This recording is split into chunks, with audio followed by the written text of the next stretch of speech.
करते थे कि मुझे चोरों का सरदार बना दिया गया। अब तो सत्ताधारी दल के एमएलसी कह रहे हैं कि उंगली मार डाकू की जमात बैठाई गई है।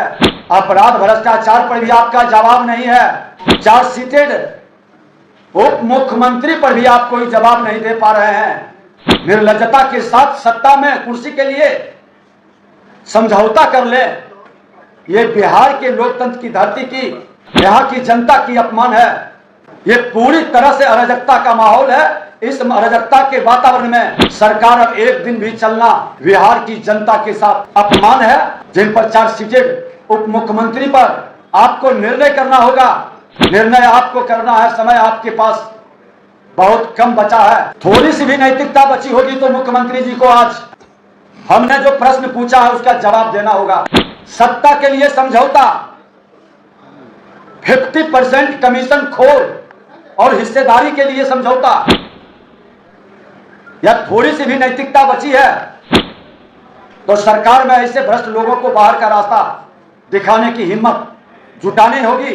गांधी मैदान से अपराध भ्रष्टाचार और शिक्षक नियुक्ति में घोर अराजकता के विरुद्ध विधानसभा मार्च करेंगे।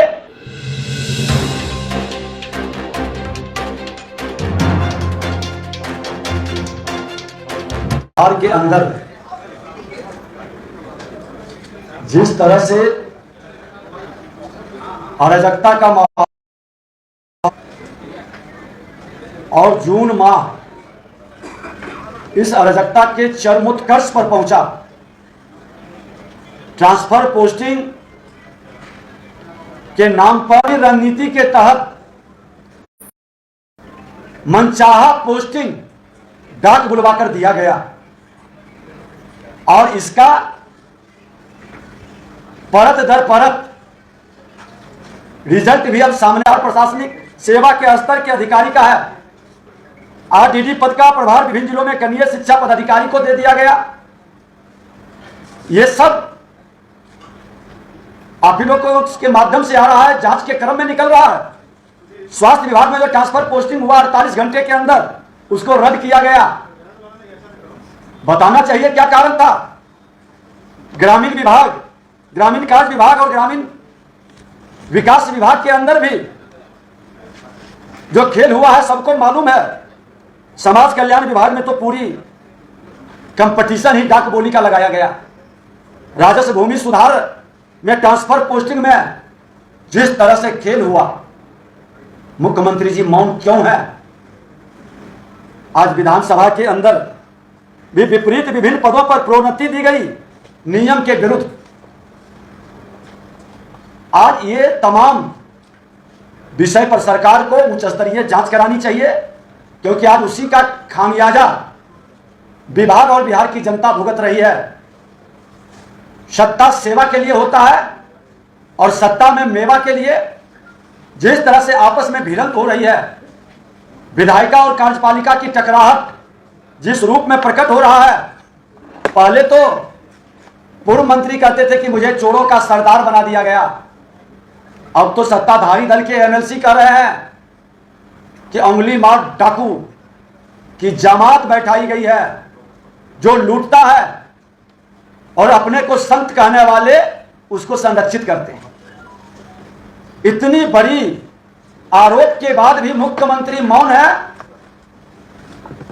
बिहार की जनता जानना चाह रही है वो खड़ग सिंह उंगली मार डाकू कौन है, और वैसे पदाधिकारी बिहार के अंदर विधायिका को भी कलंकित करे और बिहार की जनता की गाढ़ी कमाई का भी लूट करे।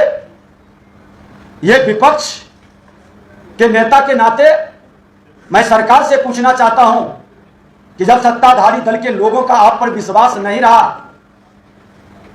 सत्ताधारी दल के लोग बार बार अलग अलग प्लेटफॉर्म पर कई बार प्रश्न उठा रहे हो और आप सत्ता चलाने की बात कर रहे हैं, यह राजनीतिक अस्थिरता पूरी तरह से प्रशासनिक अराजकता में बदल दिया। शिक्षक अभ्यर्थी का मामला हो, शिक्षक नियुक्ति के नियमावली का मामला हो, कृषि सलाहकार के आंदोलन से जुड़ा मामला हो, या नियोजित शिक्षकों से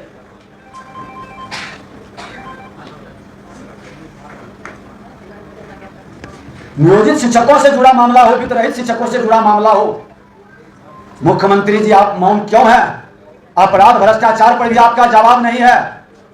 सदन के अंदर माननीय मंत्री इजराइल मंसूरी पर आज तक मौन आप बैठे हैं।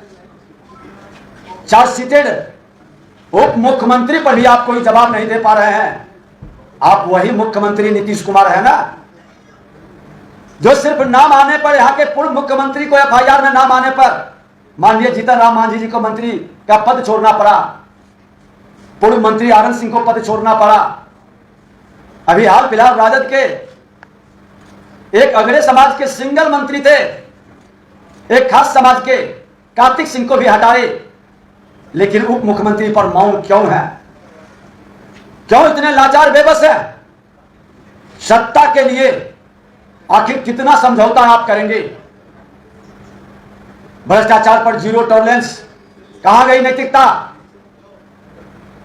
घोर प्रशासनिक अराजकता के कारण अंगुली मार डाकू सरकार में जिस तरह से हावी है और डायरेक्ट ये आपके ऊपर प्रश्न लग रहा है, जवाब आपको देना होगा। इस मामले को सड़क से सदन तक उठाई जाएगी। कहीं ना कहीं अपराध भ्रष्टाचार और शिक्षक नियुक्ति का मामला पहले से ही मुबाए खड़ा है। अब तो आपके जिसके बल पर आप सत्ता में बैठे हैं वही प्रश्न उठा रहे हैं, और हम इतने निर्लज्जता के साथ सत्ता में कुर्सी के लिए समझौता कर ले।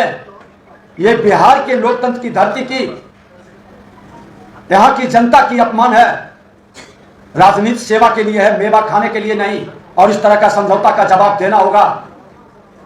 ट्रांसफर पोस्टिंग नियम के विपरीत पदाधिकारी अगर जो कोई ईमानदारी से काम करना चाहे तो उसको हतोत्साहित, डिमोरलाइज करने का एक गिरोह बना करके, ये पूरी तरह से अराजकता का माहौल है। इस अराजकता के वातावरण में सरकार अब एक दिन भी चलना बिहार की जनता के साथ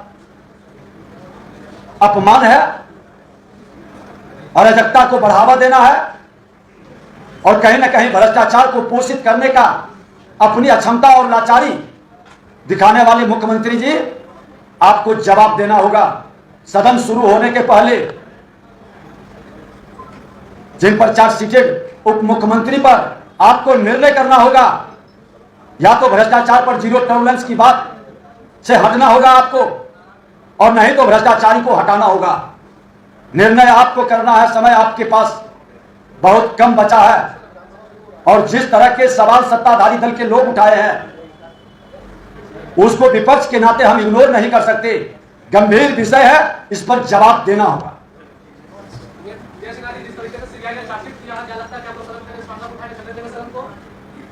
थोड़ी सी भी नैतिकता बची होगी तो मुख्यमंत्री जी को आज 72 घंटा पूर्व हमने जो प्रश्न पूछा है उसका जवाब देना होगा। सत्ता के लिए समझौता, 50% कमीशन खोर और हिस्सेदारी के लिए समझौता, या थोड़ी सी भी नैतिकता बची है तो सरकार में ऐसे भ्रष्ट लोगों को बाहर का रास्ता दिखाने की हिम्मत जुटानी होगी। शिक्षा मंत्री जी जिस तरह से भ्रष्टाचार का आलम बनाए, नियम के विपरीत काम किए, और कोई अफसर अगर जो हिम्मत जुटाता है ईमानदारी से काम करने का और मुख्यमंत्री उस पर मौन रहते हैं, तो फिर इस पद के गरिमा को कैसे बचा पाएंगे, ये जवाब देना होगा। नीरज कुमार का एक बयान है, जदयू के प्रवक्ता है, कहते हैं कि भाजपा के साथ जो जुटा है वो सदा जारी हो जाता है। भारतीय जनता पार्टी हमेशा अपराध और भ्रष्टाचार के विरुद्ध स्पष्ट घोषणा किए हुए है, और कोई भी भ्रष्टाचारी माननीय न्यायालय के द्वारा दोषी है उसके पक्ष में भाजपा कभी खड़ी नहीं हुई है।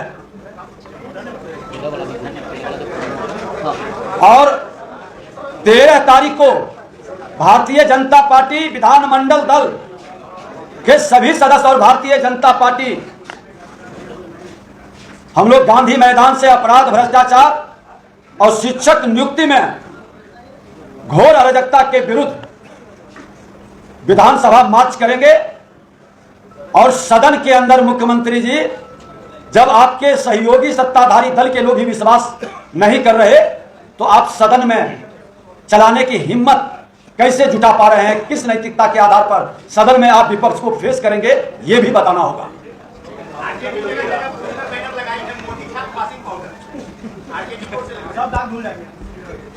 राजद के लोग कांग्रेस के सहयोगी रहे हैं और कांग्रेस सहयोगी सभी लोग संवैधानिक संस्था पर भी विश्वास नहीं करते, लोकतंत्र में भी विश्वास नहीं है, संविधान में भी विश्वास नहीं है। माननीय न्यायालय के द्वारा जो आरोपित होते हैं उस पर भी भाजपा से जोड़ के भाजपा के वाशिंग पाउडर से अपने को बचाने का प्रयास करते हैं। लेकिन भाजपा संवैधानिक संस्था पर विश्वास ही नहीं करता है, उसके पालन के लिए भ्रष्टाचारियों को बख्शने वाला नहीं है।